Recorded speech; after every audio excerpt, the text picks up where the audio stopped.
तो भाई लोग कैसे हो। आज मैं आप लोग के लिए लेके आया हूँ जंगल का शैतान। चलिए कहानी स्टार्ट करते हैं। बीएससी जूलॉजी ग्रुप के 10 छात्र छात्राएं प्रोफेसर श्रीकांत के साथ जीव विज्ञान के अध्ययन के लिए जूलॉजी स्पॉट नाम से प्रसिद्ध उस जंगल में आए।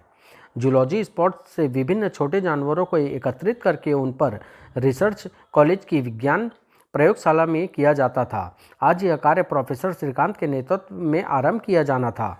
जंगल की निर्धारित सीमा से बाहर मत जाइएगा आप लोग, आगे भयानक जंगली जानवरों को खतरा हो सकता है। Yes sir. और प्रोफेसर श्रीकांत का निर्देश पाकर सभी छात्र छात्राएं जंगल में इधर उधर फैल गए।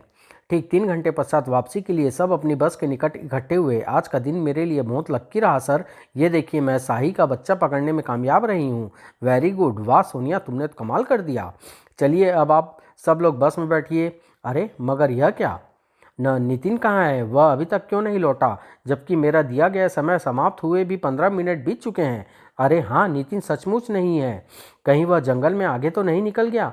हो सकता है विजय, मैंने उसे अंतिम बार अब से 1 घंटा पहले उत्तरी सीमा की ओर जाते देखा था।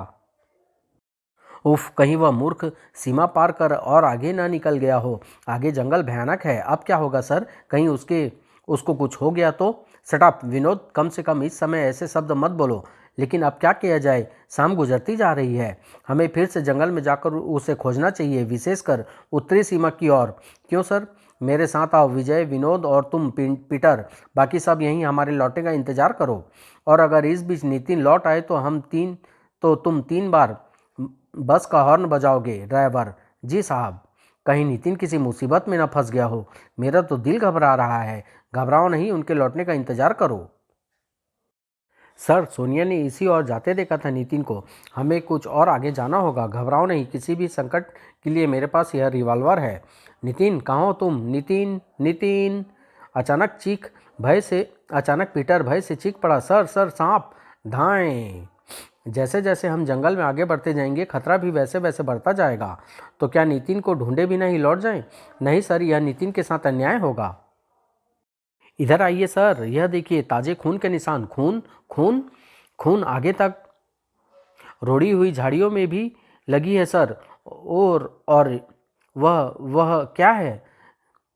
चेक के इसी डिजाइन की शर्ट नितिन ने पहन रखी थी। नहीं, ऐसा नहीं हो सकता। नितिन अब शायद हमें जीवित नहीं मिलेगा। सहसा प्रोफेसर ने कहा, अंधेरा बढ़ रहा है, वापस चलो। लेकिन सर, वापस चलो विनोद। प्रोफेसर श्रीकांत के आदेश पर नितिन को लिए भी नहीं बस वापस लौट चली। अगले दिन विशेष सुरक्षा स्टाफ के साथ नितिन की खोज का कार्य आरंभ हुआ। यहाँ हमें नितिन का खून दिखाई दिया था और यहाँ उसकी कमीज का टुकड़ा। हम देखते हैं, यहाँ सचमुच रक्त के दाग हैं। इस तरफ आगे बढ़ो। कुछ दूर आगे बढ़ते ही, सर, लाश यहाँ है। सब जल्दी से वहां पहुंचे। प्रोफेसर श्रीकांत लाश देखकर चौंक पड़े। ओह नो, यह नितिन की लाश है। यह किसी जानवर का शिकार हो गया है प्रोफेसर। ठीक उसी पल जंगल तेज चीख से गूंज उठा। लगता है किसी की जान खतरे में है। अरे, यह चीख की आवाज़! जल्दी उधर चलो। और तभी सामने से बदहास सा भागे चले आ रहे विनोद को देखकर प्रोफेसर श्रीकांत बुरी तरह से उछल पड़े। विनोद, यह यहाँ क्या कर रहा है? विनोद उसके पास आकर ठिठक गया। फिर शीघ्रता के साथ बोला, सर विजय सर। क्या हुआ विजय को? और तुम यहाँ क्या कर रहे हो विनोद? मैं और विजय नितिन की तलाश में आए थे सर, लेकिन अब विजय जीवित नहीं रहा सर। वह किसी भयानक जानवर का शिकार बन गया है। नहीं, हमें वहाँ ले चलो मिस्टर विनोद। विजय की लाश देखकर सब कांप उठे। विजय और नितिन एक ही पशु का शिकार हुए हैं। मैं इसे न बचा सका सर, लेकिन तुम तो इसके साथ थे। फिर यह सब कैसे हुआ? मैं इसके साथ नहीं था सर, क्योंकि यहाँ पहुँचने के बाद हम दोनों नितिन की खोज में लग गए। विजय, हम नितिन को ढूंढ कर ही रहेंगे, चाहे वह हमें जीवित मिले या न मिले। तुम ठीक कहते हो, हमारा क्लास फेलो ही नहीं, हमारा मित्र भी है। फिर ऐसा करते हैं कि तुम उस तरफ उसकी तलाश करो और मैं इस तरफ। कोई खतरा होने पर यह विसल बजाकर हम एक दूसरे की मौजूदगी का पता देंगे। Good idea. उसके बाद हम नितिन की तलाश में लग गए। लेकिन काफ़ी देर तक भी जब मैं नितिन को तलाश न कर सका तो मैंने पुनः विचार विमर्श के लिए बुलाने के लिए विसल का संकेत दिया। अब हमें खोजने की दिशाएं बदलनी चाहिए। पर जब दूसरी ओर से संकेत का जवाब न मिला और मैं विजय की तलाश करता हुआ कुछ आगे बढ़ा तो अचानक कुछ दूर पहुंचकर मेरे कंठ से चीख निकल गई, नहीं! और घबराकर मैं भागा तो आप नजर आ गए। यह तो बहुत बुरा हुआ। इस स्पॉट पर 24 घंटे में यह दूसरी दुर्घटना है जो आने वाले समय के लिए खतरे की घंटी है। उन दुर्घटनाओं के पश्चात जूलॉजी स्पॉट पर छात्रों के प्रवेश पर प्रतिबंध लगा दिया गया। फॉरेस्ट अधिकारियों द्वारा पूरी जांच पड़ताल आरंभ हो गई। अवश्य ही इस क्षेत्र में कोई हिंसक पशु घुस आया है। उसका पकड़ा या मारा जाना आवश्यक है, क्योंकि उसके मुंह मानव रक्त लग चुका है। लेकिन शिकारियों की टोली को निराशा ही हाथ लगी। ऐसे किसी जानवर का पता नहीं चला। ओह, लेकिन उसे ढूंढना ही होगा। 3 दिन तक उसकी तलाश जोरों से होती रही, लेकिन इस प्रकार उसका पकड़ा जाना मुश्किल है। न जाने वह कहाँ जा छिपा है। जबकि इधर सरस्वती कॉलेज की जूलॉजी ग्रुप के विद्यार्थी हमें विजय और नितिन की मौत का बदला लेना चाहिए। क्या मतलब? सोनिया का इशारा समझो भाई, हमें उस नरभक्षी पशु को जीवित नहीं छोड़ना चाहिए। भले ही इस काम में फॉरेस्ट अधिकारी लगे हो, लेकिन आज 3 दिन बाद भी वे लोग उस नरभक्षी को नहीं ढूंढ पाए। अब हमें कुछ करना होगा। क्या करेंगे हम? उस पशु का शिकार खुद करेंगे डब्बू। Good idea. तो फिर सुनो, कल सुबह हम लोग शिकार के लिए चलेंगे। मेरे पिताजी किसी ज़माने में शिकारी थे। उनकी बंदूक मैं भी चला लेता हूँ। तुम बंदूक लेकर आना। रिवॉल्वर का प्रबंध मैं भी कर लूँगा। चाकू और खंजरों का इंतजाम हम सबको करना होगा। तो फिर तय हुआ, कल सुबह ठीक 5 बजे टी पॉइंट पर मिलेंगे। अगले दिन सुबह सब लोग तैयार होकर आए हैं ना? हाँ, मैंने खूब कस कर बंदूक की सफाई की है सोनिया। बहुत अच्छा। अब चलो चलो भाई, मेरे पास बंदूक है, मैं सबसे आगे चलता हूँ। जंगल शुरू हो गया है, अब सब सावधान रहें। आए, जंगल शुरू हो गया है। तुम सब आगे आगे चलो। किसी भी खतरे से निपटने के लिए मैं तुम सब के पीछे हूँ। घबराना नहीं। हा हा हा। अचानक डब्बू भय से चीख पड़ा, स स स शेर। घबराहट में डब्बू ने गोली चला दी। धाएं। अरे बाप रे! यह रहा तुम्हारा शेर। आए मुखोटा। हा हा हा हा। और वहाँ लगी है तुम्हारी बंदूक की गोली। डब्बू, तुम बंदूक पीटर को दे दो। वह एनसीसी का छात्र है, बंदूक चलाना जानता है। क्यों पीटर? क्यों नहीं? शेर का मुखौटा मैंने यही जानने के लिए तो रखा था कि वक्त पड़ने पर डब्बू बंदूक से सही निशाना भी लगा सकता है या नहीं। अब आगे बढ़ो। आज हम उस नरभक्षी पशु का कोई न कोई सुराग अवश्य ही लेकर लौटेंगे। पूरे 2 घंटे तक वे जंगल में खोजबीन करते रहे। अंत में जब कुछ थक गए तो कहीं ऐसा न हो विनोद कि हमारी आज की मेहनत बेकार हो जाए। कोई भी मेहनत कभी बेकार नहीं जाती सोनिया, हम अवश्य सफल होंगे। फिलहाल भूख को थोड़ा बहुत शांत कर लो, पता नहीं कब नसीब हो खाना। और अचानक ही वे चौंक पड़े। अरे, उधर कुछ है। कोई जंगली जानवर भागा है, शायद वही हो जिसकी हमें तलाश है। जल्दी पीटर, उस तरफ चलो। झाड़ियों को चीर कर वे सावधानीपूर्वक आगे बढ़े। वह इधर ही आया होगा। बाप रे, कहाँ फंस गए। सुनो, गुर्राहट का स्वर गूंज रहा है। उधर कोई मांद भी दिख रही है, वह उसी में है। सावधान रहना, पहले हमें उसे जीवित पकड़ने की चेष्टा करेंगे, अन्यथा गोली चलाएंगे। हरी, जाल निकालो, हरी अप। और हाँ, अगर हम में से किसी पर आक्रमण करे तो सब मिलकर शोर मचाएंगे। सब मान की ओर बढ़ो। पीटर, तुम तैयार रहना। घर। अचानक डब्बू भय से चीख पड़ा। यह मुखौटा फिर किसने वहां रख दिया? यह भी कोई मजाक का समय है? नहीं डब्बू, वह मुखौटा नहीं है बेवकूफ। ओह आह। उसी क्षण वह अजीबोगरीब प्राणी अपने 4 हाथ पांव की शक्ति लगाकर हवा में उछला और हे भगवान, यह क्या बला है? बचाओ, वह विनोद। पीटर। वह अजीबोगरीब प्राणी बड़ी तेजी के साथ सोनिया पर झपटा। आह। विनोद जैसे सोते से जागा। धाएं। आह। उसने हवाई फायर किया। और फिर जब तक वे संभलते वह अजीबोगरीब जानवर झाड़ियों में जाकर न जाने कहाँ गुम हो गया। आह। सोनिया उठो सोनिया, इसका तो कंधा जख्मी हो गया है। हरी, फर्स्ट फर्स्ट एड क्विक। घबराओ नहीं सोनिया, अभी सब ठीक हो जाएगा। उफ, बहुत जलन हो रही है विनोद। विनोद ने सोनिया की मरहम पट्टी कर दी। कहो सोनिया, कुछ आराम मिला? हाँ, अब बेहतर है आशा। अब क्या करना है विनोद, वापस चलें? सोनिया घायल है, ऐसे में अधिक देर यहाँ नहीं रुकना चाहिए। उसे कुछ इंजेक्शन की आवश्यकता है, उसके बाद सब वापस लौट पड़े। अगले दिन सुबह जब सब कॉलेज की कैंटीन मिले, कैसी हो सोनिया? अब बिल्कुल ठीक हूँ, दर्द व जलन इंजेक्शन के बाद बिल्कुल गायब हो गए हैं। गुड, यह अच्छी न्यूज़ है। एक और अच्छी न्यूज़ भी है मेरे पास। वह क्या? यह खबर पढ़ो। जूलॉजी स्पॉट पर अजीबोगरीब जानवर द्वारा 2 विद्यार्थियों पर सनसनीखेज हमला। दोनों मृतक विद्यार्थियों के शरीरों पर पाए गए पंजों के निशान मानव के, लेकिन शिकार करने का ढंग पशु जैसा। कुछ समझे तुम सब? कल जंगल में जिस अजीबोगरीब पशु ने मुझ पर हमला किया वह भी मानव जैसा था। इसका मतलब कि वही नितिन और विजय का हत्यारा था। यानी कि कल हम नाकामयाब नहीं हुए। उस अजीब से पशु को देखकर थोड़े बदहवास जरूर हो गए थे, वरना हम उसे पकड़ या मार गिराते। लेकिन हम कल एक बार फिर जंगल में जाएंगे और इस बार उसे साथ लेकर लौटेंगे, चाहे जिंदा या मुर्दा। विनोद से मैं सहमत हूँ। मैं भी। मैं तो कल से ही हूँ। कल टी पॉइंट पर मुलाकात होगी। उसके बाद सब अपने घर की ओर बढ़ गए। जूलॉजी स्पॉट से 2 किलोमीटर उत्तर की ओर गोरखपुर गांव की सीमा पर उसी शाम भेड़ियों का एक झुंड बेहद तेजी के साथ गांव में प्रवेश कर रहा था। उस समय गांववासी शाम के भोजन के प्रबंध में लगे थे जब एकाएक भेड़िया के झुंड ने गांव पर आक्रमण कर दिया। भागो, भेड़िया आ गए, बचाओ, भागो, भेड़िया आ गए। पलक झपकते ही कई गांववासी भेड़ियों के भयानक जबड़ों व पंजों का शिकार हो गए। भेड़िए मौत की आंधी की तरह आए और तूफान की तरह मौत का तांडव मचाकर चले गए। भेड़िया के जाने के पश्चात गांववासी अपने घरों से बाहर निकल आए। हे भगवान, हर तरफ लाश ही लाशें हैं। मगर इसी प्रकार भेड़िया के आक्रमण होते रहे तो यह गांव इंसानों से खाली हो जाएगा। यह भेड़ियों का तीसरा आक्रमण था इस गांव पर। इधर गांव वाले चिंता व शोक में डूबे थे। उधर अगले दिन सब पुनः टी पॉइंट पर मिले। इस बार कोई मुखौटा तो अपने साथ नहीं लाया ना? नहीं, घबराओ नहीं डब्बू, और बंदूक मुझे दे दो। फिर सब जंगल में प्रवेश कर गए। सावधान, इस बार परसों की तरह सब उसे देखकर हैरान मत हो जाना। यह है वह जगह जहां सोनिया पर वह कूदा था। वह रहीमांद, क्या वह अब भी अंदर होगा? हो सकता है, लेकिन भीतर से कोई आवाज़ नहीं आ रही। मैं और पीटर देखते हैं सावधानी से। अंदर अंधेरा है। मैं टॉर्च लाया हूँ। शायद गांव कुछ शायद मांद कुछ गुफानुमा है, पर अधिक लंबी नहीं होनी चाहिए। वह देखो, लकड़बग्घा, साथ में शायद उसकी मादा है। अब ये दोनों मिलकर हमारा कीमा बना दे। उससे पहले क्यों न हम इनका धाएं धाएं। अंदर वह नहीं था, ये थे। ओह, इन्हें घर ले चलो, खाल ड्राइंग रूम में सजा लेना। लकड़बग्घों की लाशों को वहीं छोड़ कर वे सब आगे बढ़ने को हुए ही थे कि अचानक चौंक पड़े। सुनो, कुछ सुनाई दिया? चपर चपर, किसी जानवर के मांस चबाने की आवाज़ है। जानवर निकट ही होगा। चलो देखते हैं। पीटर, तुम तैयार रहना। इस बार मैं चूक नहीं होने दूंगा। वह रहा, वही है विनोद। धीरे बोलो सोनिया। उफ, वह फिर किसी इंसान का शिकार कर लाया है। लगता है वह बेचारा किसी आसपास के गांव का है। पहनावे से लकड़हारा हो सकता है। मौका बहुत अच्छा है विनोद। वह शिकार खाने में व्यस्त है। हम उसे पकड़ या मार सकते हैं। पहले पकड़ने की कोशिश करेंगे, अन्यथा मार देंगे।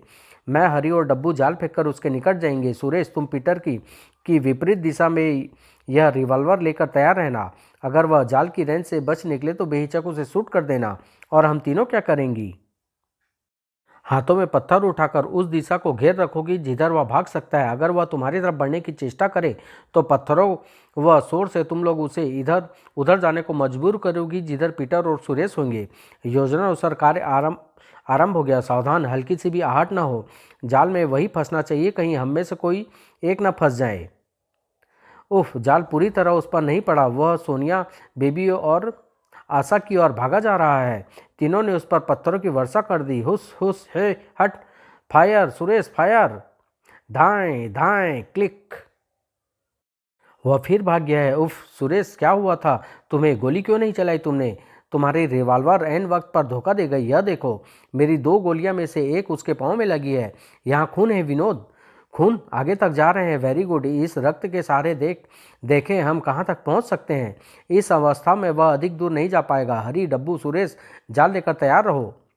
एक और गुफा, खून इसी में जाकर गायब हो रहा है। वह अंदर होगा। अब हम उसे शायद जीवित पकड़ लेंगे। यह गुफा बहुत लंबी लग रही है। सावधानी से चलते रहो। गुफा के मोड़ पर अचानक विनोद के ऊपर कोई कूद पड़ा। ओह, अरे! पलक झपकते ही विनोद का रिवॉल्वर उस साये के हाथ में था। दूसरे ही पल, धाएं! ओह, आह! खबरदार, कोई हिलने की चेष्टा मत करे वरना गोली मार दूंगा। कौन हो तुम? आगे बढ़ो, फिर जान जाओगे। कुछ आगे बढ़ते ही रोशनी नजर आई और वहां का दृश्य देखते ही सब लगभग उछल ही पड़े थे। भेड़िया मानव! अरे अरे, यह सब क्या है? यह पिंजरा मैंने बनवाया। पीछे पलटते ही सब पुनः चौंक पड़े। प्रोफेसर साहब, आप इस पशु के बारे में जानते थे? हाँ, लेकिन आप तो, ओह, इसका मतलब नितिन, विजय और एक अनजान ग्रामीण की मौत के जिम्मेदार आप हैं। अब चूंकि तुम यहाँ से वापस नहीं जाओगे, बताने में कोई हर्ज नहीं है कि हाँ, आपने ऐसा क्यों किया। प्रतिशोध के कारण? कैसा प्रतिशोध? बात उस समय की है जब मैं प्रोफेसर नहीं था, निकट ही के एक गांव में स्कूल का टीचर था। तब मेरी एक खूबसूरत बीवी रश्मि व एक मासूम मासूम 1 वर्षीय बच्चा राहुल भी था। रात घिरने से पहले घर लौटना। यहाँ रात में भेड़ियों का बहुत आतंक है। जरूर लौटूंगा। तुम अपना और राहुल का ध्यान रखना। उन दिनों गांव में भेड़ियों का आतंक था जो किसी भी क्षण किसी पर आक्रमण कर उसे मार देता था। आह बचाओ भेड़िया!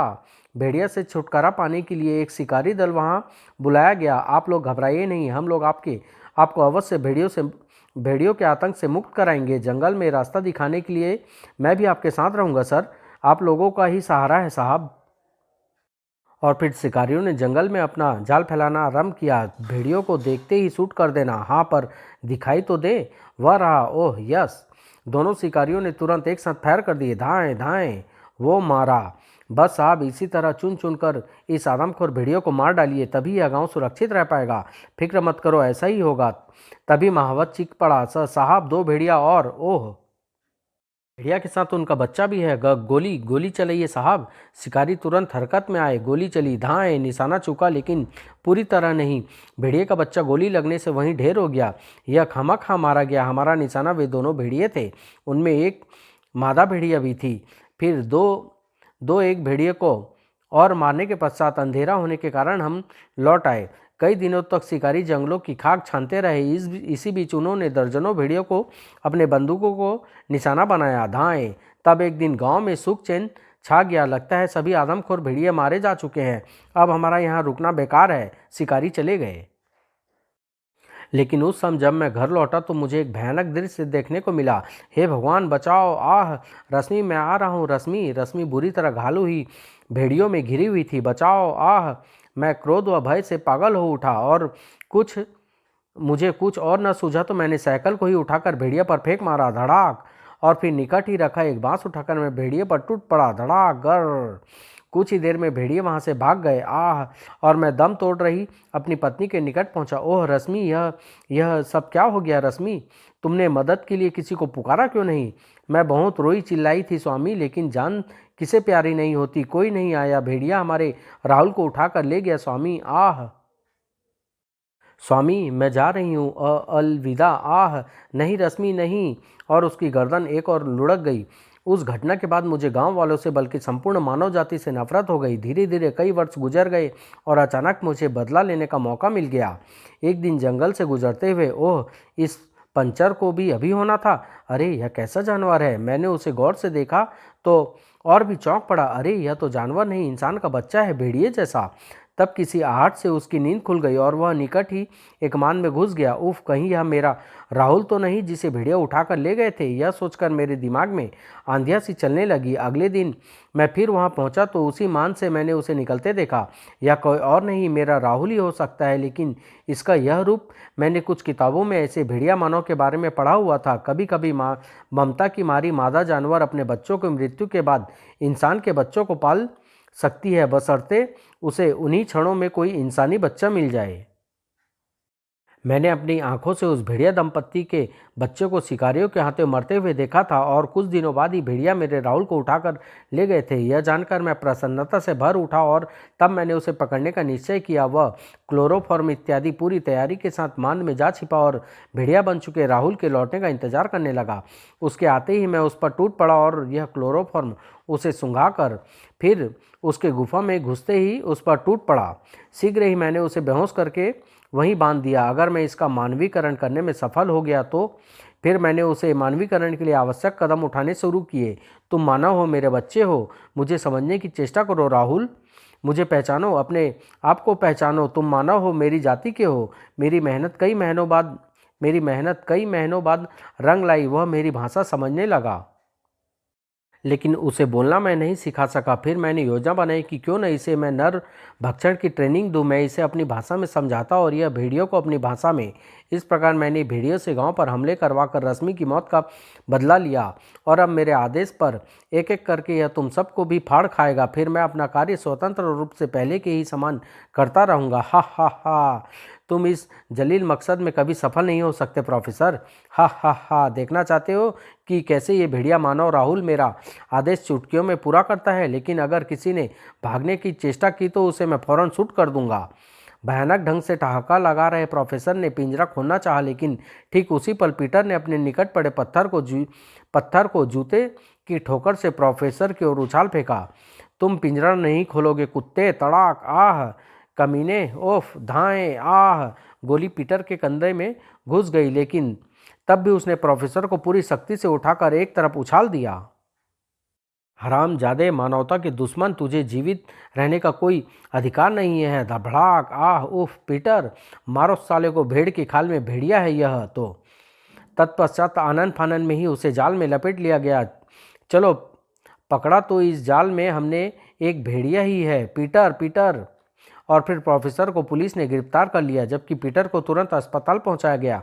प्रोफेसर के बेटे राहुल यानी भेड़िया मानव को मनोवैज्ञानिकों के सुपुर्द कर दिया गया ताकि वे उसे सभ्य बना सके। अंत में शुक्र है जूलॉजी स्पॉट को फिर से विद्यार्थियों की खोज के लिए खोल दिया गया है। अचानक डब्बू चीख पड़ा, अरे भेड़िया मानव, हा हा हा, वह मुखौटा है। समाप्त।